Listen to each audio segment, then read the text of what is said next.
네, 아직 못 온 분들이 많은 것 같은데, 그렇지만 저도 너무 늦게 와가지고 지금 5분이나 지나서 일단 시작하겠습니다. 이제 동영상 또 올릴 거니까. 지금 아마 연말이라서 다들 뭔가 과제 때문에 바쁠 것 같은데요. 그래서 지금 못 오는 분들이 많은 겁니다. 어,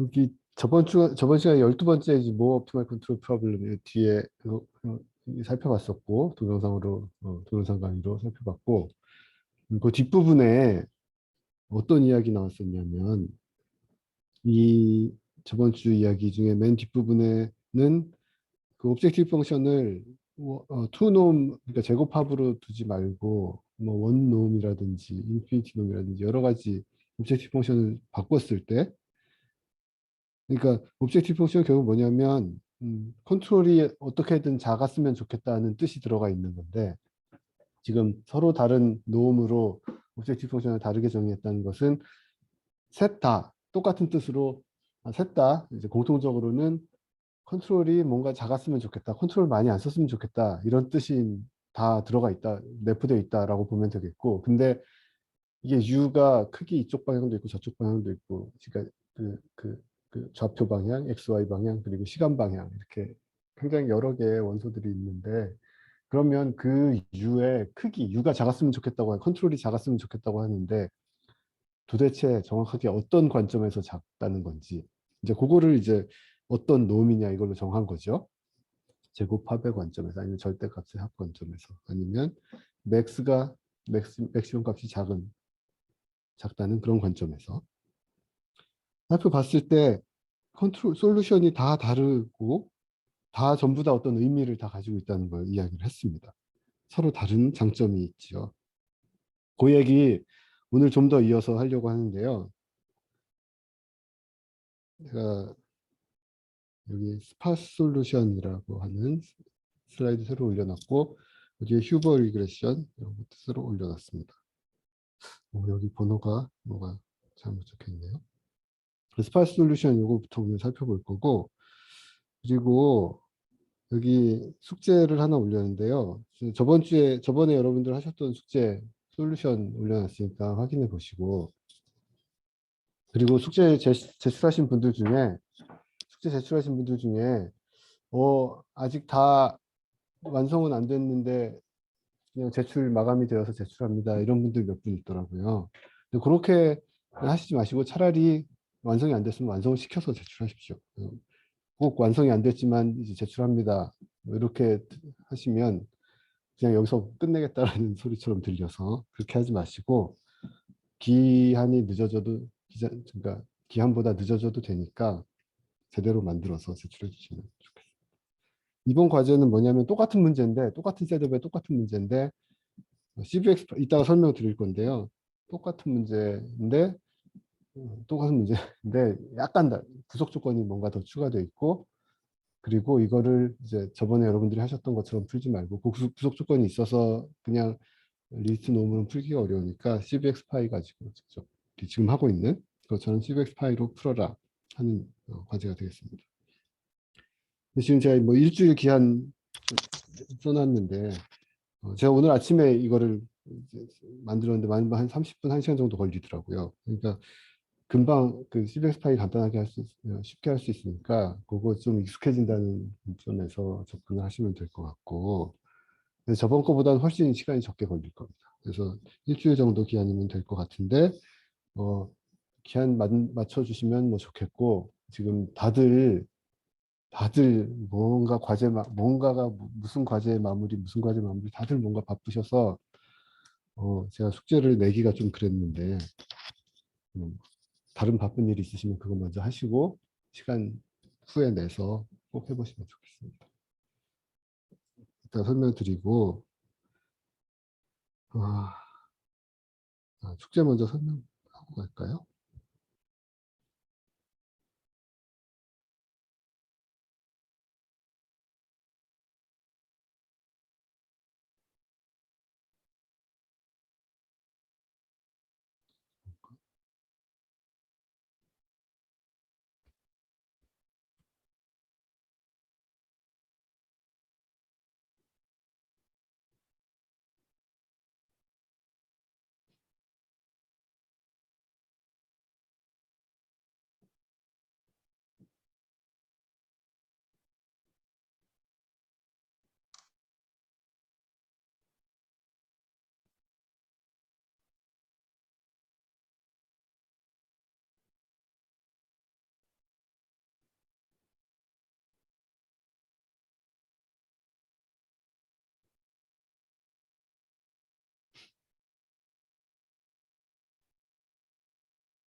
무슨 문제냐면 이게 똑같습니다. 여러분들 숙제하신 거랑 똑같고 내용 똑같고 똑같은 셋업이고 초기 조건 다 똑같고 완전 똑같은데 이것도 다 똑같고요. 그런데 이 편대 모양도 똑같이 만들어 주시면 되는데 이 뒤에 이 숙제는 CVX 파일을 사용을 해서 풀고 그리고 이 구속 조건이 이전에 이 밑에 구속 조건이 이게 없었어요. 예전에 여러분들 했던 숙제는 없는데 여기에는 이 구속 조건을 추가해서 풀어보면 되겠습니다. 이 구속 조건 얘기하는 건 뭐냐면 모든 에이전트 6대가 모든 시간에 가속도의 크기가 0.25보다는 작아야 된다 하는 구속 조건을 가지고서 풀면 되겠습니다.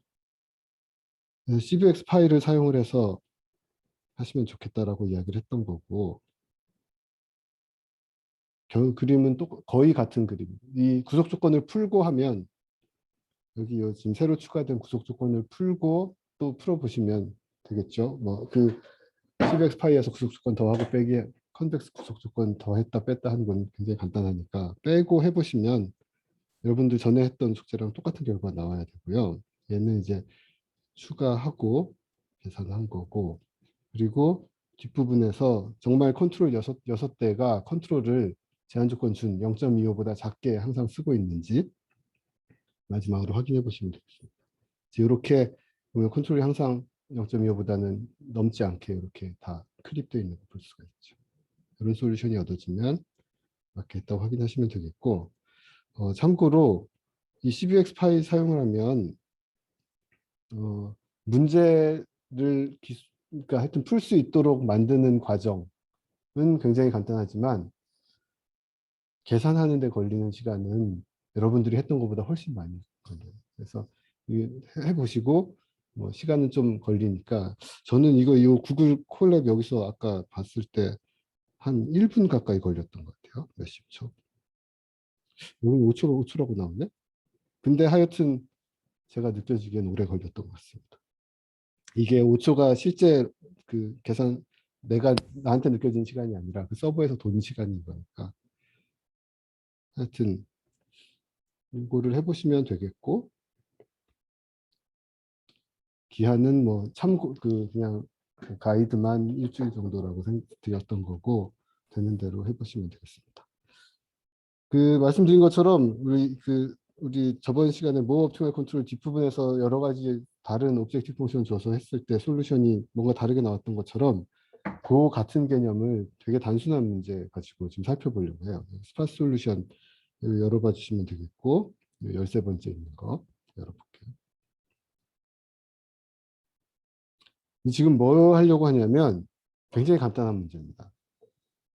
지금 오늘도 서로 다른 지금 여기 로스 펑션이라고 되어 있는 거는 아까 이제 오브젝티브 펑션을 뭐 코스트라고도 부르고 로스라고도 부르고 뭐 여러 가지로 부르고 페널티라고도 부르고 많았잖아요. 근데 이제 코스트 펑션, 오브젝티브 펑션 얘기하는 거고 머신러닝에서 이제 로스 펑션이라고 부르죠. 그쪽 커뮤니티에서는. 근데 지금 뭐가 있냐면 내가 이 연필의 길이를 쟀더니 10번을 쟀어요. 쟀더니 여기 있는 것처럼 9번은 10cm가 나왔고 또 한 번 쟀더니 11cm가 나왔고 10번째는 이런 10개짜리 계측 데이터가 10개가 있고 제가 지금 알고자 하는 건 뭐냐면 그러면 이 연필의 진짜 길이는 실제 길이는 몇 cm일까 물어본 거예요. 여러분들 지금 한번 생각해 보세요. 제가 얼마 전에 그 여기 신임 교원들 의무적으로 하게 되어 있는 강의 컨설팅을 받았는데요. 이 강의한 걸 동영상을 보여주면서 그 전문가가 너는 이게 잘못됐고 이게 잘못됐고 뭐 이거 잘하고 뭐 그런 걸 하는 건데 거기서 이제 얘기를 하는 게 그 선생님이 이 컨텍스트 옵티미제이션 강의하는 동영상 하나를 떼서 1시간짜리를 떼서 드렸고 그랬더니 가장 문제가 뭐냐면 질문을 던져놓고 답을 할 때까지 기다리질 않고 네가 먼저 답을 하더라. 그래서 질문을 던졌으면 좀 침묵을 견뎌낼 수 있어야 된다. 그런 얘기를 하시더라고요. 그래서 한번 생각해 보세요. 지금 이 길을 쟀더니 10번은 9번은 10cm 나왔고 10번째는 11cm가 나왔어. 그럼 이건 몇 cm인가요? 대답할 수 있는 사람이 있으면 더 좋고. 대답할 수 있는 사람 없어요? 없어요? 생각 생각 1분 1분만 기다려 볼까요? 제가 성질이 급해서 기다리기보다 뭐 간단한 거니까 생각 어떤 분은 9번은 10cm, 그다음에 10번째는 11cm. 그러면 그걸 평균을 내서 답을 할 수도 있겠죠. 이 길이는 10.1cm입니다. 그렇게 대답할 수 있겠죠. 또 어떤 사람은 어떻게 대답할 수 있겠냐면, 이거 마지막, 이거 다 9번이나 또 거의 같은 게 나왔고, 10번째, 굉장히 좀 이상한 게, 그럼 10번째는 뭔가 잘못돼 있을 수 있겠다. 그래서 이건 10cm다. 라고 대답할 사람도 있을 것이고. 또 어떤 사람은, 안전빵으로 11cm라고 대답할 수 있는 사람도 있고. 이 연필을 만약에 담아놓을 필통을 내가 사야 된다. 그러니까 이 문제에 따라서 이 연필 몇 센치를 머릿속으로 생각하는 게 다 다를 수 있다는 말씀. 만약에 연필을 담을 필통을 사는데 재봤더니 10cm, 10cm, 9번 10cm, 10번째 11cm 나왔어. 그러면 필통 얼마나 긴 필통을 사야 될까요? 안전빵으로 11cm짜리 필통을 사겠다 하는 사람도 있을 것이고. 그러니까 이렇게 서로 아구가 안 맞는 데이터가 있으면 걔를 내가 이, 이 10개의 데이터를 축약해서 한 숫자로 대답을 해야 된다라고 하면 여러 가지, 그러니까 뭐 지금 벌써 제가 세 가지 말씀을 드렸죠. 세 가지 말씀을 드렸고, 또 한 사람은 뭘로 답할 수 있는 사람이 있으려냐면, 그래?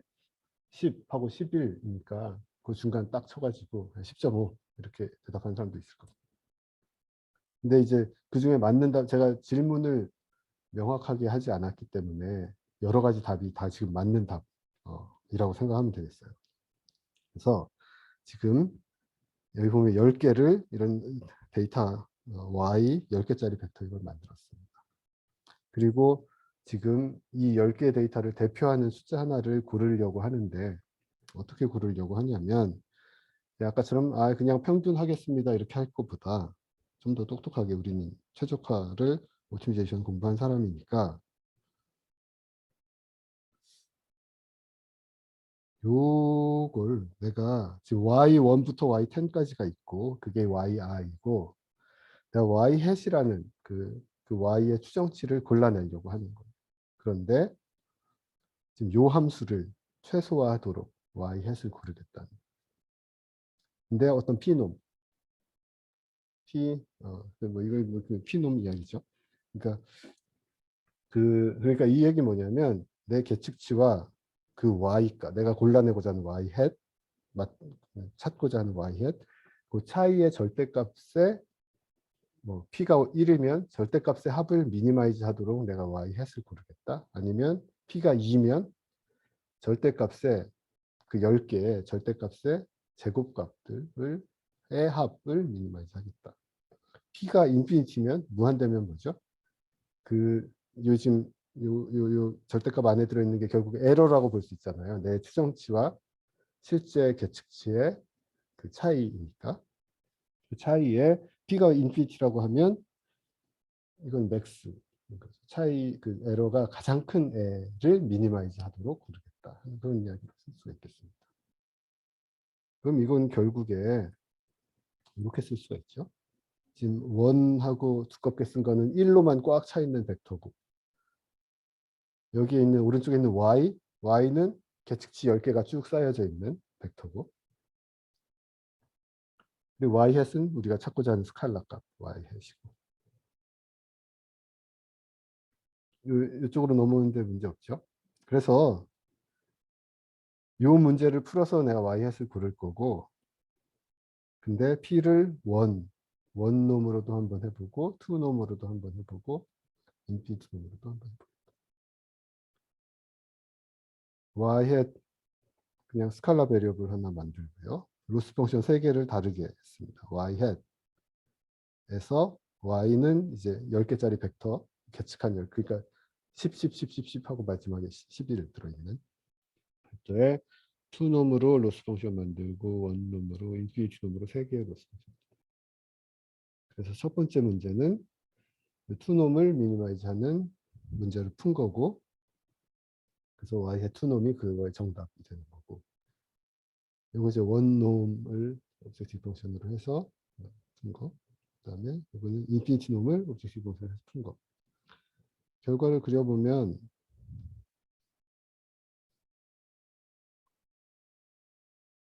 이런 결과가 나왔습니다. 첫 번째 빨간색 줄이, 빨간색 값이 그 투놈을 미니마이즈해서 로스 펑션을 해서 풀었습니다. 이 빨간색 정확하게 뭐냐면 10.1이에요. 그러니까 빨간색 솔루션은 평균 값. 아까 얘기한 어떤 분이 이제 평균 이야기할 거라고 했잖아요. 평균 값이 정확하게 계산이 되고, 평균이 사실은 우리가 평균은 그 다 더해서 나눈 거잖아요. 평균을 옵티미제이션 관점에서 해석을 하자면 이렇게 그 에러의 투놈을 미니마이즈하는 그 대표값을 골라내는 게, 그러니까 에러가 뭐죠? 그 편차의 투놈의 값, 편차의 제곱합을 미니마이즈하도록 값을 골라내는 게 이제 평균인 거죠. 평균의 정의 자체가 그렇습니다. 그걸 이 문제를 풀다 보면 평균이 그 y를 다 더한 거, 계측수를 다 더한 거에 합이 되도록 할 수, 이렇게 되는 거죠. 그 직접 써볼까요? 이 문제 지금 뭐 풀고 있었냐면 원 벡터 곱하기 y 햇 빼기 y의 제곱을 미니마이즈하는 y 햇을 골라내는 거죠. 그러면 요거 알고 있는 거고 요거 알고 있는 거고 y 햇 찾아야 되는 거. 그리고 이거 리스트 스퀘어 문제죠. 다름이 아니라 1은 이렇게 생겼고 y 햇 이렇게 생겼고 빼기 y 요거에 수놈 미니마이즈 하는 문제니까. 그러면 이거 솔루션 뭐예요? y 햇 옵티멀 y 햇은 뭐죠? A 트랜스포즈 A의 인버스 A 트랜스포즈 Y. 이게 옵티멀 솔루션이잖아요. 풀면 어떻게 돼요? Y가 지금 이게 N개, 이게 N차원 벡터, 지금 10차원 벡터지만 N차원이라고 보면 1 트랜스포즈 1, 1로만 닫혀 있는 N개의 벡터를 트랜스포즈 하면 이게 N이죠. N의 요거는 뒤에는 Y의 모든 원소들 다 더한 거죠. 원 벡터하고 Y하고 이너 프로덕트 한 거니까. 이게 뭐예요? 이 평균이잖아요. N분의. 평균의 정의 자체가 이런 상황의 리스트 스퀘어 문제에서 나온 거죠. 그러면 이 옵티멀 솔루션을 넣었을 때 이 오브젝티브 밸류는 뭐죠? 이거 분산이죠. 편차의 제곱합이니까 그게 이제 분산인 거죠. 그러니까 평균은 결국 뭐냐? 분산을 최소화하는 대표값이다. 그래서 빨간 건 그렇고, 그리고 재밌는 거는 원놈 미니마이즈한 녹색 줄을 보니 이건 정확하게 뭐냐면 정확하게 10입니다. 그러니까 많은 값들이 포함되어 있는 값들을 골라요. 하늘색 인피니티 놈 미니마이즈한 솔루션 찾아봤더니 그건 정확하게 맥스 값하고 민 값 가운데를 딱 쳤네. 가운데에 위치한 값이. 그래서 결국 이 상황에서 이 셋업에서 투놈 옵티멀 솔루션은 평균이 되고 원놈 옵티멀 솔루션은 엄밀하게 얘기하면 이 모든 데이터의 미디언 값이. 미디언 값은 뭐냐면 미디언 값 뭐죠? 평균은 그냥 우리 알고 있는 평균 그거고 미디언은 데이터를 쭉 줄 세워 크기 순으로 쭉 줄 세워 놨을 때 한가운데 있는 값. 그게 이제 미디언 값이 되는데 지금 우리 문제 같은 경우는 데이터가 쭉 줄 세워 놓으면 11 하나 있고 나머지 다 10이 줄줄줄줄 나오잖아요. 그럼 거기 한가운데 값은 10이죠. 그래서 그 10이 여기 출력이 된 거고 인피니티 놈 옵티멀 솔루션은 그 맥스하고 민의 가운데 값이 되겠죠. 왜요? 이 가운데 값 되는 이유는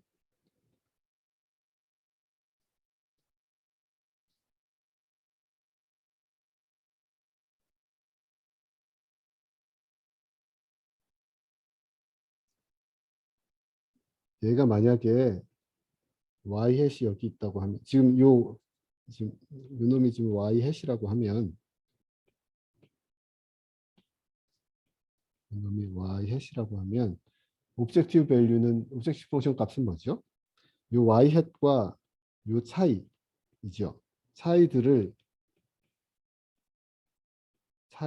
요 차이들 요 차이들 그리고 이쪽에서는 요 차이들 그 차이의 맥스 값을 미니마이즈 하는 게 그 인피니티 놈 옵티멀 솔루션인 거잖아요. 그러니까 맥스 값이 미니마이즈 하려면 이거하고 요 놈하고 길이를 같게 해야지. 만약에 요 하늘색이 요쯤 가서 붙어 있다면 어떻게 되죠? 그 맥스 값이 이만큼 커지게 되잖아요. 아니면 중간에서 좀 아래로 와 있다고 하면 그 맥스 값이 이렇게 커지기 때문에 옵티멀 솔루션이 되지 못하죠. 그러니까 이 인피니티 놈 옵티멀 문제에서는 그러니까 인피니티 놈 옵티멀 솔루션은 맥스하고 민하고의 한 가운데에 정확하게 위치해야 되는 거죠.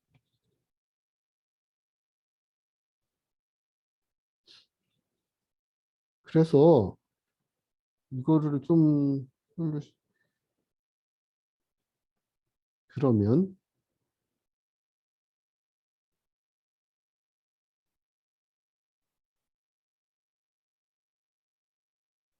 이 녹색 원룸 솔루션의 경우는 그 레지듀얼 y 햇 빼기 y들의 값이 어떻게 되나요? 녹색 같으면 여기 앞에 10개에서는 앞에 9개에서는 다 0이죠. y 햇이 y랑 정확하게 일치하니까 앞에 지금 이 녹색 솔루션 원룸 옵티멀 솔루션 보면 여기 지금 y 햇하고 y하고 같잖아요. y 햇 빼기 y1 y0 뭐 하여튼 0이죠. 여기도 다 0이고 여기에서만 y 햇 빼기 y 10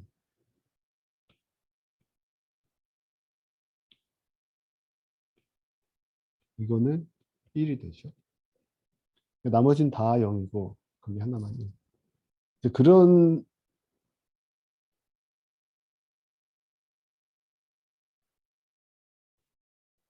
그 지금 녹색 원룸 옵티멀 솔루션에서는 코스트 코스트 어, y 햇 빼기 yi 이거는 1이죠.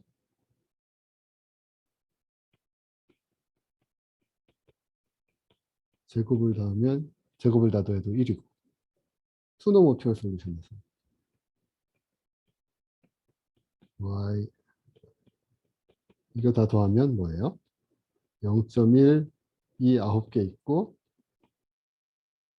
0.9가 하나 있고 그렇죠. 제곱합은 0.01이 9개 있고 0.81이 9981이니까 981 하나 있고 이렇게 되죠. 이거죠. 이거는 0.9, 0.9는 1.8. 이거는 0.09 더하기 0.81이니까 0.9 이렇게 되네요. 그러니까 얘는 녹색 그래프고 얘는 이제 분홍색 그래프인 거죠. 위 그림에서. 두 개 비교해 보면 어때요? 정말 원룸 옵티멀 솔루션이 이 두 개의 솔루션 비교해 보면 얘가 더 작죠. 이 둘 중에는 원룸 옵티멀이 얘고 투놈 관점에서 보면 역시 투놈 옵티멀이 솔루션 이 분홍색 줄이 더 투놈 관점에서는 작죠. 위에는 0.1이고요. 그래서 그 여기서 관찰할 수 있는 거는 만약에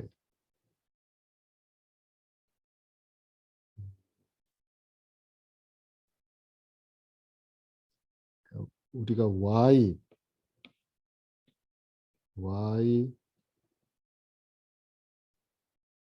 빼기 원놈 빼기 y를 어떤 투놈이건 원놈이건 인피니트놈이건 미니마이즈 하려고 한 거잖아요. 근데 얘가 원놈 옵티멀 솔루션은 뭐였냐면 0, 0, 다 0이고 마지막에 1이고 이런 애였고. 그렇죠? 원놈 옵티멀 솔루션. 그다음에 투놈 옵티멀 솔루션에서는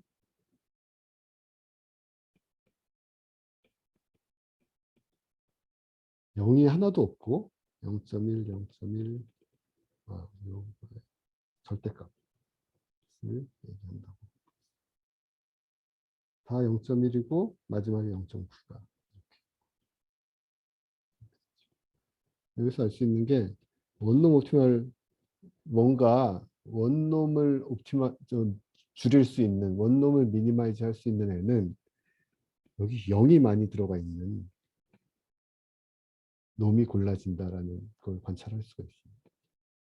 뭔가 투놈 옵티멀 솔루션을 막 했을 때는 뭔가 오브젝티브 펑션의 투놈과 관련된 뭐가 들어가 있을 때는 0이 다 차 있지는 않고 뭔가 다 적당히 조금씩 그러니까 투놈 옵티멀 솔루션은 뭐라고 이야기할 수 있겠냐면 굉장히 큰 값은 뭐 좀 줄였으면 좋겠다. 왜냐하면 뭔가 원소 중에 그 레지듀얼 중에 굉장히 큰 게 있으면 그게 제곱만큼 반영이 되니까 코스트에는 제곱만큼 반영이 되니까 투놈 옵티멀 솔루션은 뭔가 굉장히 큰 놈은 좀 큰 놈들 위주로 좀 줄이려고 하는 그런 솔루션이 계산이 되죠. 원놈은 그거에 반해서 큰 놈이 있어도 그러니까 여기 이 중간에 뭐가 0.0 근처에서 0.1로 바뀌나 0에서 0.1로 바뀌나 1에서 0.9로 바뀌나 그 0.9에서 1로 바뀌나 두 경우에 대해서 그 전체 오브젝티브에 더해지는 컨트리뷰션은 같죠. 그냥 이 절대값만큼이 얘를 옮기거나 내가 선택할 수 있다면 둘이 똑같은 겁니다. 근데 투놈 옵티멀에서는 0에서 0.1로 가는 거랑 0.9에서 1.0으로 가는 거랑은 투놈 옵티멀 관점에서는 다르죠. 투놈 옵티멀 관점에서는 이렇게 가면 얘는 뭐가 되는 거죠? 그러니까 0에서 0.1로 가는 거면 뭐 얼만큼 더해지냐면 이거 제곱만큼이 더해지는 거고 코스트에 0.9에서 1.0으로 가는 거면 이게 이제 사실 이동량은 0.1밖에 안 되는데 얼마가 바뀌는 거예요? 0.81에서 제곱만큼이 코스트에 더해지니까 1에서 0.81을 뺀 것만큼이 더해지게 되는 거죠. 그럼 이게 뭐죠? 0.19.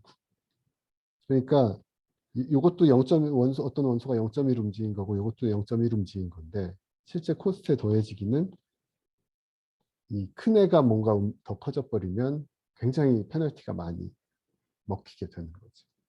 그래서 투놈 옵티멀 솔루션 뭔가를 내가 코스트에다가 투놈을 뭔가 줄이고자 하는 그런 오브젝티브 펑션을 레귤러라이저나 이런 걸 더해주면 그거는 어떤 이야기냐? 그 안에 들어가 있는 투놈 안에 들어가 있는 그놈을 줄이는데 큰 놈 위주로 줄였으면 좋겠다. 그런 뜻으로 이해를 하면 되겠습니다. 원놈은 0을 많이 포함하도록 했으면 좋겠다. 그런 관점으로 이해를 하면 되겠습니다. 그래서 이런 효과 때문에 우리 그 옵티멀 컨트롤 저번 시간에 봤을 때 원놈을 미니마이즈 했더니 어떤 솔루션이 나왔어요. 대부분이 0이고 시작할 때 급가속하고 마지막 순간에 급감속하는 그런 솔루션이 나왔죠.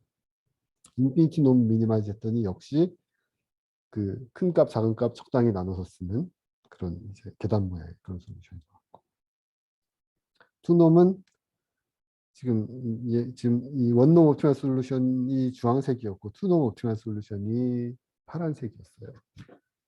그러면 원놈 옵티멀 솔루션은 굉장히 큰 뭔가가 있죠. 시작하고 끝부분에. 투노 옵티멀 솔루션 그런 게 없습니다. 그러니까 투노 옵티멀 솔루션 적절히 굉장히 큰 값은 많이 없앴다. 그런 솔루션이 도출이 된다 하는 걸 볼 수가 있죠.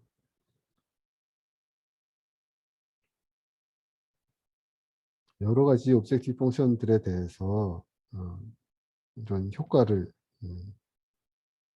기대할 수가 있고요. 그걸 알고 있으면 내 레귤러라이저 어떤 형태의 레귤러라이저가 내 솔루션을 어떤 방향으로 만든다는 걸 알고 있으면 내가 그 찾아내고자 하는 정보에 대해서 사전 지식이 있는 경우에 그걸 이제 잘 활용을 해서 사전 지식에 잘 부합되는 솔루션을 찾을 수 있는 거죠. 여기 이제 바로 뒤에 굉장히 재밌는 예제가 하나 있는데요.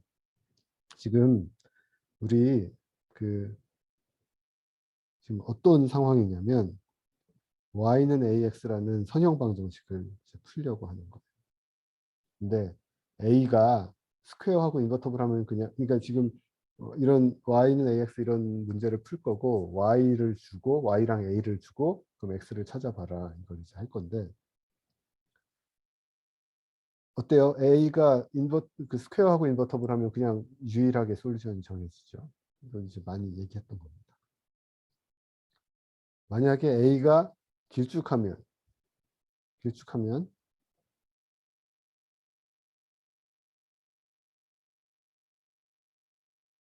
y는 ax 이런 문제를 풀 건데 a가 길쭉하면 y가 이렇게 생긴 거고 a가 이렇게 되는 거고 y는 a 곱하기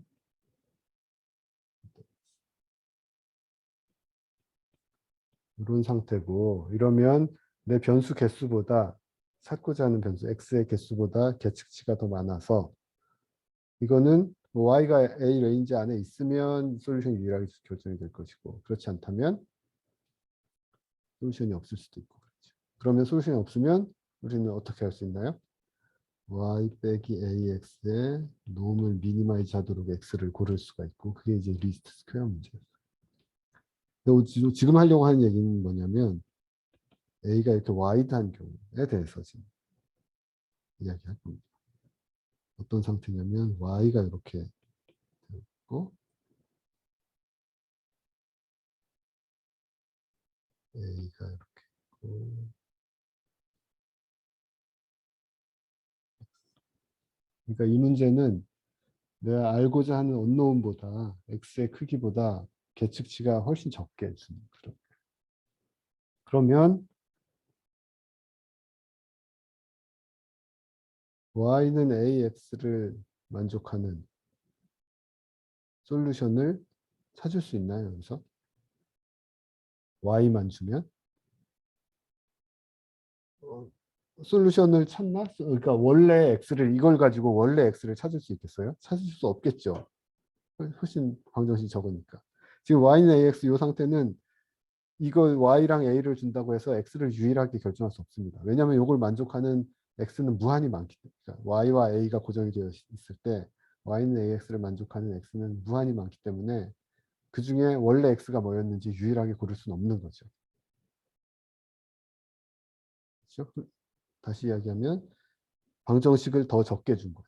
내가 x는 10개인데 10개짜리 벡터인데 방정식 2개만 x의 관계를 2개만 주면 당연히 못 풀죠. 정확하게 얻어낼 수는 없습니다.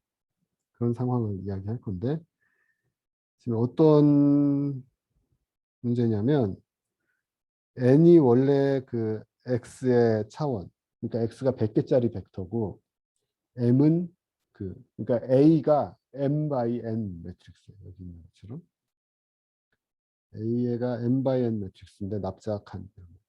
그러니까 입력은 1000개 그리고 출력은 100개인 매트릭스. 그거를 이제 랜덤하게 만들었어요. a랑 그리고 x도 랜덤하게 만들었습니다. 그 1000개짜리 벡터를.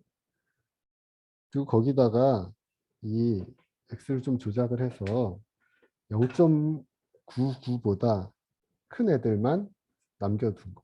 곱해서 남겨둔 거. 그래서 얘가 이제 원래 x라고 가정을 하고 그러니까 지금 y를 A하고 X를 랜덤하게 만든 다음에 그러니까 Y는 AX 곱해서 Y를 만들고 그 다음에 거꾸로 Y랑 A를 가지고 X를 다시 찾아내려고 하는 실험을 하려는 거예요. 그래서 Y 클린은 A하고 X 그냥 곱한 거고 거기에다 실제 Y는 어떤 값이 주어졌냐면 Y 클린에다가 랜덤 노이즈가 적당히 좀 더해져 그런 상태. 그럼 지금 커서 있는 요 줄에서 x가 굉장히 어떤 일부의 x만 뜯어냈기 때문에 일부의 x만 그냥 뜯어낸 거기 때문에 이 자리에서 이미 x는 굉장히 스파스해졌다는 걸 살펴볼 수가 있어요. 그래서 요거를 지금 만들어낸 데이터를 플롯을 해보면 x가 1000개짜리 벡터인데 지금 여기 있는 것처럼 어, 대부분 0이고 그리고 몇 군데 지금 하나 둘셋넷 다섯 여섯 일곱 여덟 아홉 군데만 0이 아닌 뭔가가 들어있는 굉장히 스파스한 어떤 벡터 X를 만들고 거기에다가 A 랜덤하게 우리가 만들었던 매트릭스 A를 곱해서 Y 클린을 만들고 그 다음에 거기다가 노이즈를 더해서 Y 클린이 그래서 지금 A가 100 곱하기 1000이니까 Y 클린은 100개짜리 벡터겠죠. 그래서 100개짜리 벡터 Y 클린 파란색으로 이렇게 표시가 되어 있습니다. 그리고 거기다가 노이즈가 섞여서 주황색 데이터가 만들어진 거. 가공해서 이렇게 만듭니다. 그래서 지금 문제는 이 주황색 데이터를 가지고 노이즈 껴있는 주황색 데이터랑 A를 주었을 때 X를 맞출 수 있겠느냐? 통상적으로는 말도 안 되는 얘기죠. 원래 벡터는 1000개짜리 벡터고 A는 그러니까 Y는 그냥 그 중에 그 1000개짜리 벡터 리니어 컨비네이션 한 100개만 뜯어졌으니까 그 찾고자 하는 벡터의 개수, 벡터의 원소 개수 1000개보다 방정식의 개수는 10분의 1밖에 안 되니 그냥 찾기는 좀 어려울 것 같습니다.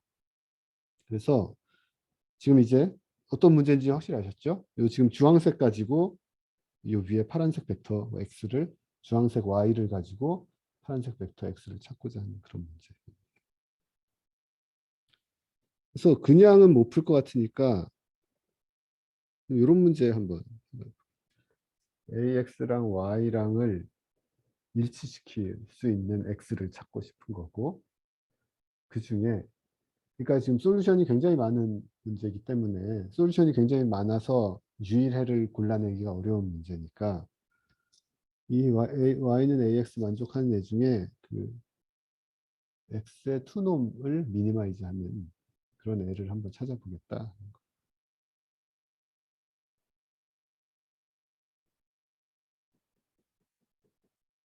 여기 어떻게 됐나요? n개짜리 벡터 그 x햇 만들고 x햇의 투놈을 미니마이즈 하는데 부속 조건은 ax햇은 y 그리고 그냥 푼 거예요. 이거는 리스트 논 문제로 풀어도 되지만 CBX를 이렇게 풀어봤습니다. 그랬더니 당연 뭐 거의 못 맞췄죠. 파란색이 원래 찾고자 하는 X였는데 이 방법으로는 이런 대부분 대충 보면 큰 값들이 이제 주황색이 찾아낸 솔루션이거든요. 보면 파란 자리에 대충 그래도 그큰 값이 있는 자리, 그러니까 제로 엘리먼트가 있는 자리는 뭔가 그래도 약간 뭔가 찾은 것 같고 있는 것 같고 여기는 못 찾았고 왼쪽 건 못 찾았고 오른쪽 거는 그래도 대충 찾아줬고 뭐 하여튼 그렇습니다. 지금 파란 애랑 겹쳐놨으니 이 주황색이 뭔가 어디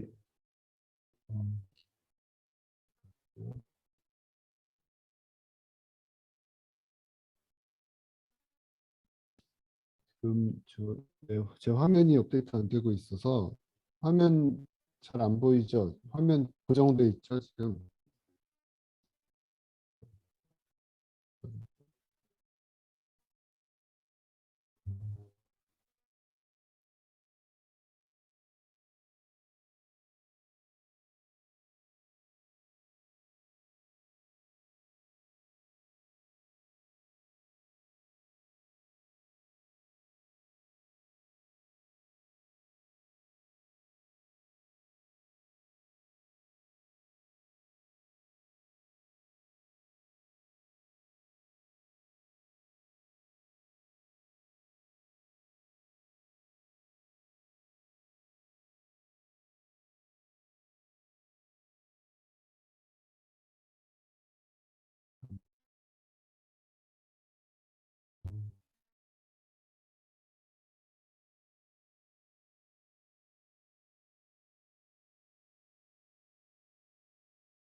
네트워크가 계속 있다고 나오네. 여기.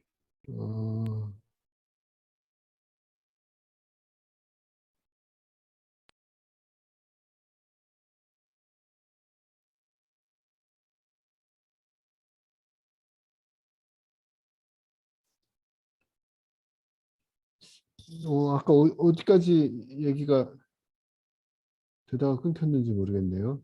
네트워크 왜 이래? 음,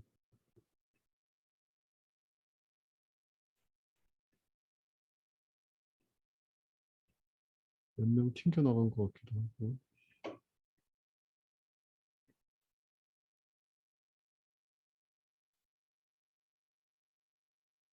혹시 이제 잘 들리세요? 잘 보이고 잘 들리세요? 잘 들립니다. 예. 아까 요 문제 설명하다가 끊어진 거죠? 이게? 솔루션 설명, 예. 솔루션 설명하다가 그랬던 것 같은데, 예. 지금 이, 이 구속 조건 AX는 Y만으로는 유일해를 골라내기 어려우니까 그 중에 X의 투놈을 미니마이즈하는 애를 뭔가를 찾아서 문제를 풀어봤더니 어, 거의 택도 없는 솔루션을 찾아졌더라 하는 이야기가 나왔어요. 두 번째 푼 문제는 결국 같은 문제가 될 텐데 이 regularized least square 문제 그리고 이제 티코노프 문제라고도 이야기했었죠. 이 람다가 0에 가까워지면 그러면 뭐였죠? 람다가 0에 가까워지면 이거는 바로 위에서 푼 문제랑 같은 문제가 된다고 했습니다. 그래서 좀 더 리스트 논 문제보다 좀 더 자유도를 두고서 문제를 풀기 위해서 그 투놈 레귤러이즈 된 문제로 뭐 푼 결과 보면 람다가 굉장히 작을 때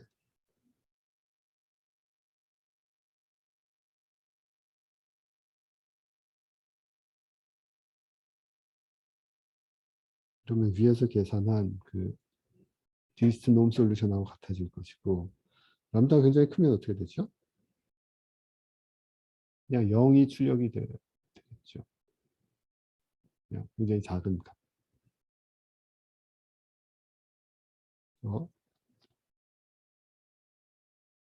지금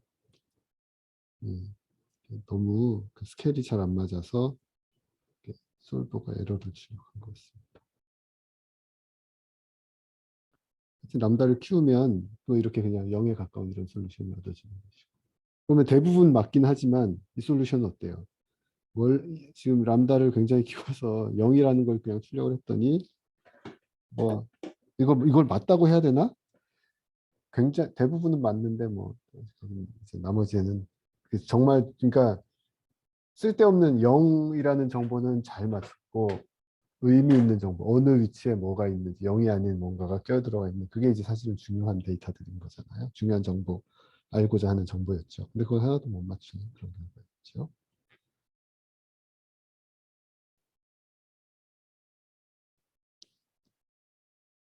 그 다음에는 요시 레귤러라이저에다가 원놈을 씌워서 그 놈을 한번 풀어보겠습니다.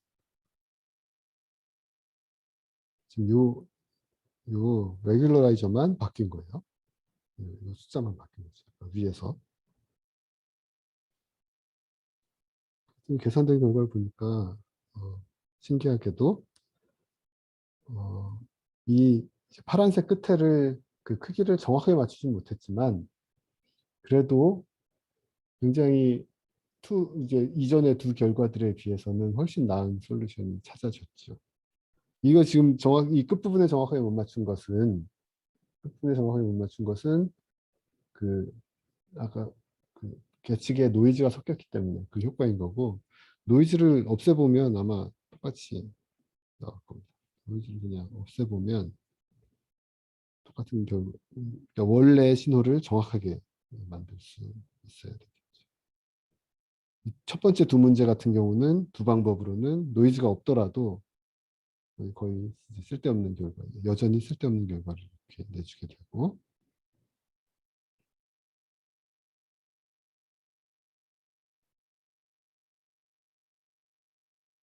원룸 옵티멀 솔루션은 노이즈가 없는데도 약간 이게 아이고, 아이고. 레귤러라이저를 잘 조절해서 네. 그 이제 그 파라미터 람다를 잘 조절하면 거의 같은 솔루션을 찾아낼 수 있는 것이죠. 이렇게. 그래서 지금 요거는 그러니까 어 이거 우리 옛날에는 통상적으로는 이해하기 어려웠던 그런 결과예요. 우리가 언노우는 언노우는 1000개인데 방정식을 100개만 줬어. 그런데도 지금 솔루션을 거의 정확하게 찾아낸 거잖아요. 우리가 그 알고자 하는 베리어블이 1000개면 내가 정보를 그거 이상을 줘야지 그 정확하게 원래 신호가 뭐였는지를 찾아낼 수 있다는 게 이제 통상적으로 받아들여지던 그런 이야기인데요. 그거라든지 아니면 뭐 신호를 샘플링할 때 뭐 엘리어싱이 그거보다 부족하게 되면 엘리어싱이 생긴다든지 뭐 이런 이야기들 있잖아요. 근데 지금은 원래 벡터의 크기 1000개보다 택도 없이 적은 10분의 1밖에 안 되는 계측치만 줬는데도 정확한 솔루션을 찾아질 수가 있다는 것이죠. 그러니까 고전적으로는 얻기 어려웠던 일이고, 근데 이제 이게 가능한 이유는 이 X가 원래 신호가 어떻게든 어떤 형태로든 좀 스파스한 형태였기 때문에 스파스한 형태라는 걸 사전에 알고 있었다면 내가 문제를 이렇게 기술을 해서 내가 계측치랑도 잘 맞췄으면 좋겠고 X의 원놈을 뭔가 줄이도록 오브젝티브에 반영을 하면 내 솔루션이 스파스한 형태로 나온다는 걸 그 사전에 우리가 알고 있으니까 경험을 통해서 알고 있으니 그 X가 스파스하다고 하면 이제 이런 문제를 풀면 정확하게 계측이 훨씬 적어도 솔루션을 찾을 수 있더라 하는 걸 살펴본 겁니다. 근데 스파스한 시그널이 세상에 얼마나 있다고 얼마나 있을까요? 사실 스파스한 시그널이 어, 스파스한 시그널이 많지는 않죠. 다들 뭔가 뭐가 꾸역꾸역 데이터들이 들어있는데 그걸 그냥 날 데이터, 로 데이터를 보면 0이 아닌 게 별로 없지만 그 데이터를 어떤 다른 도메인에서 주파수 도메인에서 살펴본다든지 어떤 변환을 통해서 살펴보면 굉장히 많은 시그널들이 어떤 도메인에서건 스파스한 시그널들로 자연에서 존재하는 경우들이 많습니다. 그래서 그런 상황들을 잘 알고 자연에서 스파스하지 않은 시그널이 그렇게 많지 않을 정도. 모든 시그널들은 사람들이 관심을 가지고 흥미를 가지는 굉장히 많은 시그널들이 어떤 도메인에서 보면 이제 스파스하다 이런 그렇기 때문에 지금 이런 방법이 사실 머신러닝 어디에서 데이터에서 뭔가를 추출해낸다, 뭔가 숨어 있는 뭔가를 찾아낸다. 지금 이게 그 문제죠. 아주 제일 간단한 머신러닝 문제 하나 푼 거죠. 그래서 이 안에 파란색 데이터가 있었는데 나한테 주어진 건뭐 이런 데이터였어요. 거기에서 이 안에 숨어 있는 파란색 데이터를 찾아낸 작업을 한 거죠. 그 한 예로 우리가 예전에 트렌드 필터링 살펴본 적이 있는데요. 그때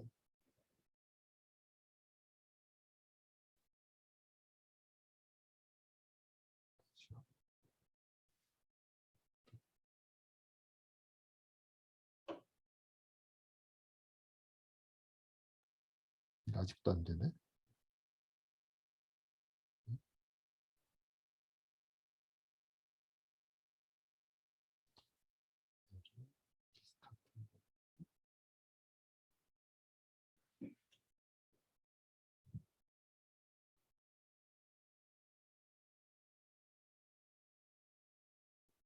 예. 이 기억나죠? 무슨 문제였는지. 삼성 주식 데이터 가져와서 이제 또 어제까지 데이터를 불러왔습니다. 계속 떨어지고 있네요. 여기.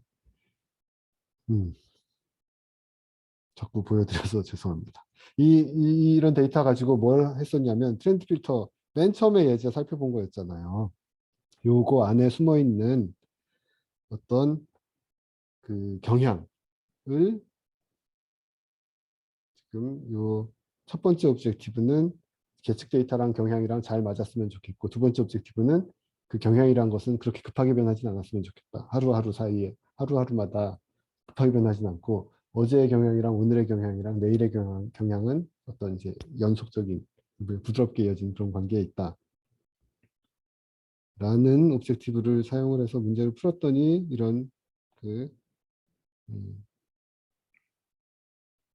트렌드 필터 결과를 얻을 수 있었습니다. 그런데 얘를 이런 주황색의 트렌드를 얻었고 그리고 스파스 매트릭스 처리해서 좀 더 빨리 계산을 했고 그 다음에 우리가 그때 이야기했던 게 그냥 신기한 걸 보여만 드리고 설명은 잘 안 하고 다음에 와서 돌아가서 하겠다 이제 그런 이야기를 드린 적이 있는데요. 여기 옵젝티브에 있던 제곱항들을 다 빼고 그냥 절대값으로 다 변환한 거예요. 그런 문제를 어떻게 푸는지는 그때는 몰랐지만 제가 푼 결과만 놓고 살펴드렸고 이제 지금은 이제 CBX파이 사용해서 이거 정확하게 풀 수 있죠. 그때 이제 보여드렸던 게 이 코드였습니다. 첫 번째 옵젝티브 원놈으로 들어가 있고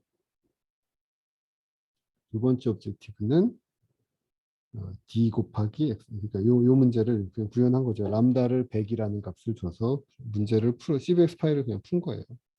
풀었더니 그때 관찰했던 게 뭐였냐면 이 L1 놈 가지고 트렌드 필터를 만들었더니 이 주황색이 이제 구불구불한 트렌드를 대충 맞긴 하는데 어떤 트렌드들이 급하게 변하는 그 주식시장의 이런 트렌드들은 뭐 어떤 경제적인 아니면 정치적인 상황에 따라서 전날부터 그러니까 하루 사이에 갑자기 트렌드가 뒤집히기도 하고 막 이런 일들이 발생하잖아요. 근데 주황색은 이제 그런 그, 그 단속적으로 뭔가가 변하는 그런 트렌드를 잘 찾아내지 못했습니다. 주황색 여기 보면 이 트렌드 가치는 보이는데 여기 보면 좀 뭉뚱그려서 이렇게 구렁이 담 넘어가듯이 이렇게 슬그머니 이렇게 이제 부드럽게 이렇게 넘어가는. 그래서 이 언제 어떤 이벤트가 발생했는지 살펴보기 어려웠어요. L1 옵티멀 솔루션 풀어봤더니 각진 형태로 솔루션이 나와서 이런 자리에도 굉장히 잘 맞고 여기 있는 피크 같은데 그랬었죠. 그리고 특히 나은 점은 뭐였냐면 이 노이즈가 이 계측 데이터가 이렇게 노이즈에 써들어 있을 때 얘는 1% 정도를 데이터를 잃어버린 경우고 그때도 똑같은 얘는 이제 L2 트렌드 필터가 이제 1%라도 데이터가 손실됐더니 이제 완전히 망한 그 손상된 데이터에 의해서 이 트렌드들이 막 이렇게 흔들흔들 실제 트렌드를 반영하지 못하고 이제 흔들려 버린 걸 볼 수가 있었는데 L1 트렌드 필터는 똑같이 풀어봤더니 똑같은 데이터 가지고 풀어봐도 거의 흔들리지 않고 로버스트하게 이렇게 되는 걸 볼 수 있었죠. 이거를 막 그때 아마 50%씩 날려도 잘 맞췄었던 것 같은 그런 기억이 나는데요. 반 정도 데이터를 날려도 이제 L2 트렌드 필터는 완전히 망했고 L1 트렌드 필터는 10% 데이터를 날려도 거의 흔들림 없이 원래 트렌드를 잘 반영을 하고 찾아내고 있다 하는 걸 관찰한 적이 있어요. 그러면 우리가 문제가 뭐가 바뀌었냐면 지금 여기 보면은 DX의 원놈이 들어가 있죠. DX가 결국 트렌드의 이야기인데 원래 L2 트렌드 필터 문제에서는 이 DX의 2놈 제곱합을 뭔가 줄이고자 했던 것이고 지금은 L1 트렌드 필터에서는 그 트렌드 DX의 원놈을 줄이고자 했던 겁니다. 그러면 우리가 DX를 플롯해보면 어떨까요? DX는 뭐였죠? D가 뭐였냐면 어떤 매트릭스였냐면 D는 여기 D는 뭐예요? 그 그레디언트들의 차이, 이어진 그레디언트들의 차이. 그러니까 이 그레디언트 기울기가 트렌드가 이렇게 가다가 그러니까 그레디언트가 트렌드 기울기라고 볼 수 있고 D는 그 트렌드들의 인접한 트렌드들의 차이. 그러니까 다시 얘기하면 D는 그 DX는 트렌드들의 변화를 이제 뽑아내주는 그런, 그러니까 D는 트렌드의 변화를 뽑아내는 매트릭스라고 볼 수 있습니다. 그러니까 DX는 내 계측 시그널 X, 계측 시그널, 내가 찾아낸 그 트렌드, 그 X 시그널 X의 트렌드의 변화량을 뽑아내주는 거죠. 그러니까 여기에서는 그 트렌드의 변화량이 작았으면 좋겠다. 왜냐하면 트렌드라는 게 그거니까. 트렌드가 막 확 바뀌는 건 우리가 트렌드라고 하지 않기 때문에. 그래서 이제 트렌드를 작았으면 좋겠다는데, 이제 투놈 관점에서 작았으면 좋겠다라고 풀었던 게 이제 원래 트렌드 필터였고, 그 트렌드는 작게 변해야 되는데, 이제 원놈 관점에서 작게 변했으면 좋겠다라고 푼 겁니다. 그러면 그 DX를 플롯 해보면 되겠죠, 우리가. 정말 어떻게 계산이 됐는지. 이렇게.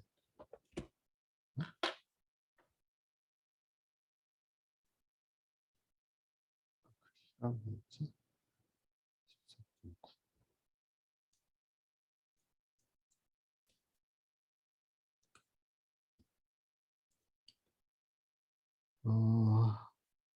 D 곱하기, 아까 D 곱하기, 원래 솔루션이, 주황색 솔루션이 X 해치였고,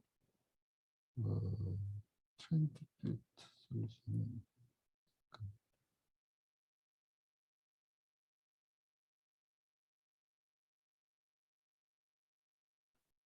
잠깐만, 노이즈 껴있지 않은 데이터 가지고 다시 살펴보겠습니다. 노이즈 껴있으면 너무 복잡해서.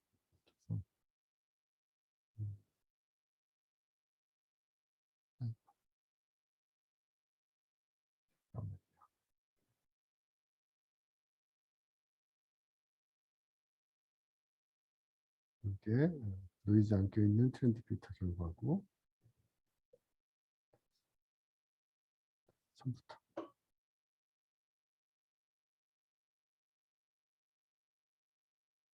데이터 로드 해왔고,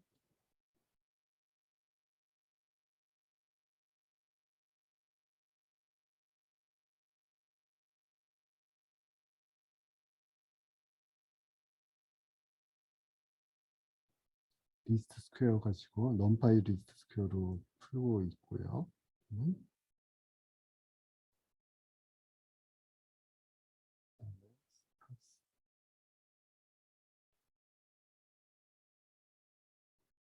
그 다음에 스파스로 풀어서 X 해치를 찾았고, 그다음에 원놈 옵티멀 트렌드 필터를 썼습니다. 이거는 X 닷페이지. 그러면 이거를 여기 X 해치,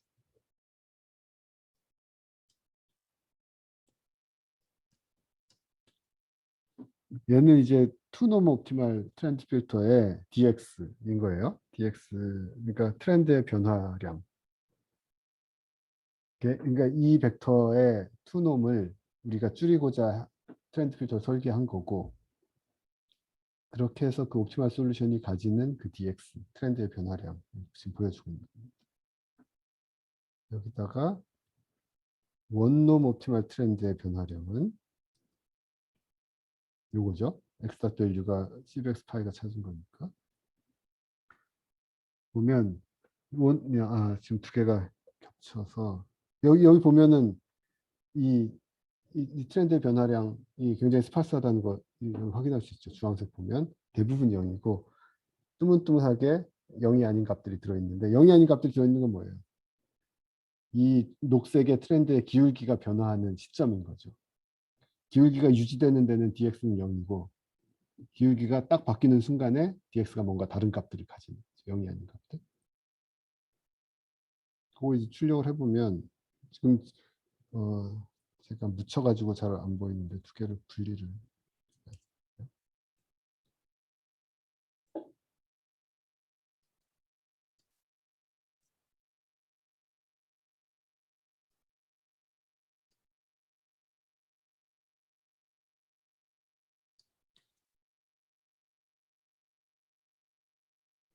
보면 첫 번째 위의 그래프 같은 경우는 dx의 투놈을 미니마이즈 하도록 우리가 트렌드를 계산한 결과,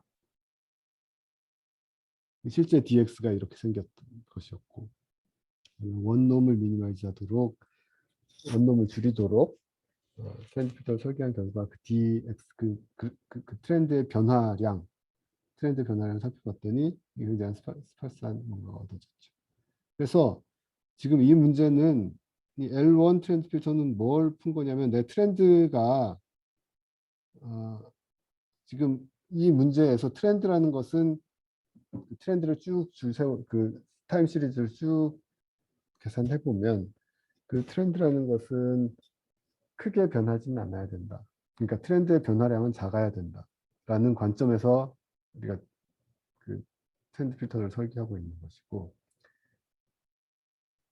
투노 옵티멀 관점에서는 트렌드가 크게 변화하는 것들을 좀 줄였으면 좋겠다. 굉장히 큰 것, 뭔가 변화량이 굉장히 큰 뭔가들은 좀 줄였으면 좋겠다는 관점인 거고 이제 L1 트렌드 필터는 트렌드가 내가 어떻게 변할 거라고 알고 있는 주식시장처럼 쭉 유지되다가 변함없이 쭉 유지되다가 갑자기 딱 변하고 또 갑자기 변한 다음에 또 쭉 유지되다가 갑자기 또 변하고 지금 여기 이 초록색 그림처럼 우리가 이렇게 기울기가 딱 직선들을 쫙쫙쫙쫙 뜯어붙인 것처럼 이 곡선이 아니라 이런 형태로 솔루션이 나올 것이라는 걸 사전에 적당히 알고 있거나 아니면 그런 솔루션이 나오길 바라거나 그럴 때는 우리가 오브젝티브 펑션 레귤러라이저에 적당히 이제 그런 그 스파시티를 이끌어낼 수 있는 텀이 추가되면 원하는 솔루션을 얻을 수도 있고 거기 이제 추가적으로 살펴봤던 것은 그 솔루션이 시그널 흔들리는 거, 정보 잃어버리고 이런 거에 대해서 굉장히 로버스트하더라 하는 것들을 또 볼 수가 있었던 거죠.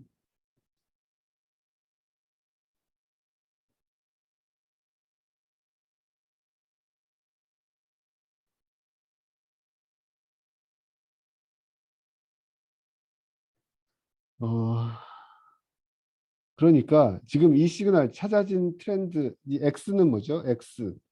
그 트렌드는 지금 초록색하고 주황색이죠. 그래서 이 주황색 트렌드는 그 X 벡터 자체는 이건 스파스하지 않죠. 영인 값이 하나도 없으니까 다 뭔가가 차 있으니까. 그렇지만 트렌드는 변화량이 어, 작다는 걸 알고 있고 그 작다는 게 단속적으로 그 피스와이즈 직선들의 피스들을 쭉쭉 붙여 이어놓은 것처럼 트렌드의 변화가 많은 시간 동안 없다가 어느 이벤트가 발생하면 트렌드가 딱 변하고 뭐 이런 형태로 될 것이라고 사전에 알고 있기 때문에 저희가 이 트렌드의 변화량 dx가 스파스하다. 그런 이제 tx의 그 트렌드의 변화가 스파스하다라는 사실을 이제 경험에서 미뤄서 알고 있고 그 사전 지식에 부합하도록 옵티멀 솔루션을 끌어내기 위해서 뒷부분에 그 dx의 원놈을 줄이고자 하는 그런 텀이 들어갔던 것이고 그래서 이제 원하는 결과들을 얻어낼 수 있었죠. 이거 오해하면 안 되는 게 이 아까 요 문제 아까 요 문제에서도 이 데이터 1000개짜리 데이터였잖아요. 1000개짜리 데이터였는데 0이 아닌 데이터는 뭐 10개밖에 안 됐죠. 그러면 여기 정보가 사실 어떻게 보면 10개 들어있다고 알 수도 있지만 그러면 10개 데이터가 10개 들어있는데 정보를 100개나 줬으니 지금 정보는 받은 정보는 100개잖아요. y가 100개짜리 벡터니까.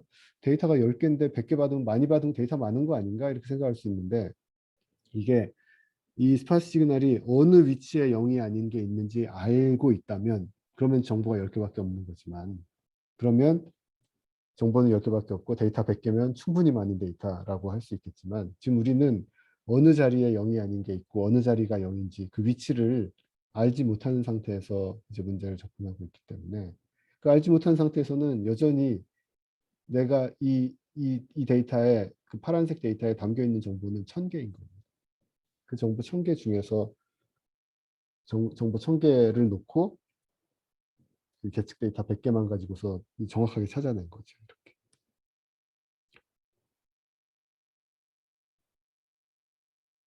스파스하다는 정보를 가지고 우리가 원놈 레귤라이저를 더해서 넌제로 엘리먼트가 어디에 있는지, 어떤 값인지, 그러니까 어디에 있는지라는 게 굉장히 찾기 어려운 거죠. 근데 그거를 이제 어려움 없이 명확하게 이렇게 찾아낼 수 있는 걸 확인했습니다. 트렌드 필터, 예, 그래서 트렌드 필터에서도 정말 내 트렌드가 스파스한 시그널은 아니지만 또 다른 도메인, D를 곱해서 그 그레디언트 도메인에서 보면 그레디언트의 변화량 도메인에서 보면 그러니까 데리버티브 기울기의 변화량 도메인에서 보면 굉장히 스파스한 시그널이 될 것이라는 걸 알고 있고 그 결과를 끌어내기 위해서 레귤라이저 원룸이 들어가서 이런 결과를 얻어낼 수 있는 것이죠. 그래서 지금 스파스 솔루션 이 솔루션이 스파스하다는 거는 이 굉장히 여러 가지 관점에서 굉장히 장점이 많이 있어요. 단순하기도 하고 정보를 적은 정보를 넣어서 코딩할 수 있고 적은 정보를 넣어서 이렇게 딱 묶어낼 수 있다는 코딩할 수 있다는 그런 장점도 있고 지금 아까 이 트렌드 필터에서 본 것처럼 마지막 부분에서 본 것처럼 굉장히 로버스트 어떤 데이터의 손실에 대해서 굉장히 로버스트하다고 볼 수가 있고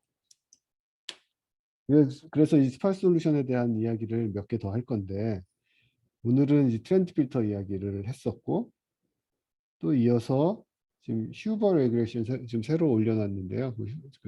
리그레션 휴버 리그레션 문제 다음 시간에 살펴보겠고 그리고 또 있어요. 또 여기도 지금 예제들이 몇 개 남았는데 지금 수업 남은 시간은 한 6시간? 6시간 정도 있는 것 같아서 이거를 다 할 수 있을지 모르겠고 사실은 이 예제를 다 보고 뒤에 이 컴플렉스 오토미제이션 요즘에 굉장히 핫하게 사람들이 연구 많이 하고 있는 굉장히 단순한 방법으로 단순한 알고리즘으로 오토미제이션을 해결할 수 있는 그 솔버에 대한 얘기를 하려고 그랬는데 거기까지는 아마 가기 이야기하기 어려울 것 같고요. 지금 예제들 더 살펴보고 지금 시간 허락하는 한 예제들 좀 더 살펴보고 마무리해야 될 것 같습니다. 그래서 다음 시간에 이 휴버 리그레션 이야기를 좀 더 지금 오늘 이야기의 연장이에요. 또 이어서 여기 로버스트 칼만 필터. 지금 그 로버스트 칼만 필터 그때 잠깐 보여드렸던 것처럼 똑같이 이 휴버 페널티 펑션이라고 나오는데 잠깐 이제 수업 시작할 때 보여드린 적이 있을 거예요. 요것도 뭔가 노이즈에 굉장히 강인한 노이즈에는 강인하고 그러니까 신호의 손실에 강인하고 그렇지만 강인하면 신호의 손실에 강인하면서도 고전적으로는 신호의 손실에 강인하면 신호의 그 진짜 신호에 대해서는 굉장히 둔감하고 이렇게 이제 보통은 이해를 했거든요. 칼만 필터를 둔감하게 칼만 필터를 고전적인 칼만 필터를 설계할 때 둔감하게 설계하면 노이즈에 굉장히 강인하고 뭐 그런 것이 있죠. 노이즈에 그러니까 굉장히 민감하게 설계하면 노이즈에 대해서 같이 따라서 흔들리고.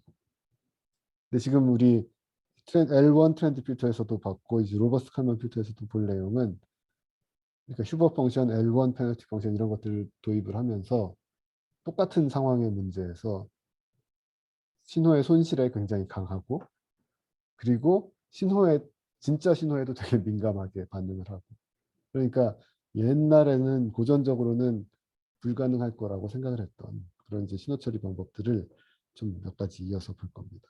그리고 그 다음에 볼 것은 우리 다시 옵티멀 컨트롤로 들어와서 그 옵티멀 컨트롤인데 한 가지 더 미니멈 타임 옵티멀 컨트롤 문제를 좀 더 살펴볼 건데 미니멈 타임 옵티멀 컨트롤 문제는 사실 컴플렉스 프로블럼은 아니에요. 컴플렉스 프로블럼은 아닌데 컴플렉스 프로블럼들 몇 개로 굉장히 효율적으로 정확한 값을 계산은 할 수 있습니다. 우리 이야기 잠깐 컨벡스 펑션들 이야기가 나왔는데 걔는 이제 쿼지 컨벡스 옵티미제이션 문제가 돼서 근데 이제 미니멈 타임 옵티멀 컨트롤 문제는 여러분들 많이 다루게 될 것이기 때문에 마지막 이제 지금 그 스파시티를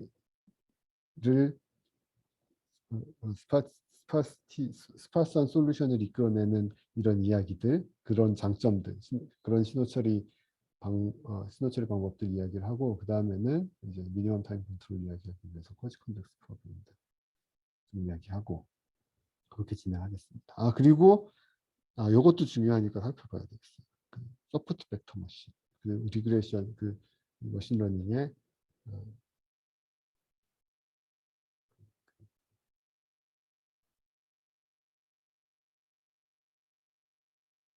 슈퍼바이즈 러닝에 굉장히 널리 사용이 되고 있고 지금도 많이 사용이 되는 이제 그런 머신러닝 테크닉 그런 것들도 다 옵티미제이션 솔루션으로서 그 컨텍스트 옵티미제이션의 결과로서 얻어진 솔루션을 활용을 하고 그러거든요. 그런 이제 남은 시간 동안은 그런 것들 이제 좀 더 살펴보도록 하겠습니다. 오늘은 여기서 수업을 마치도록 하겠습니다. 다음 주에 만나시죠.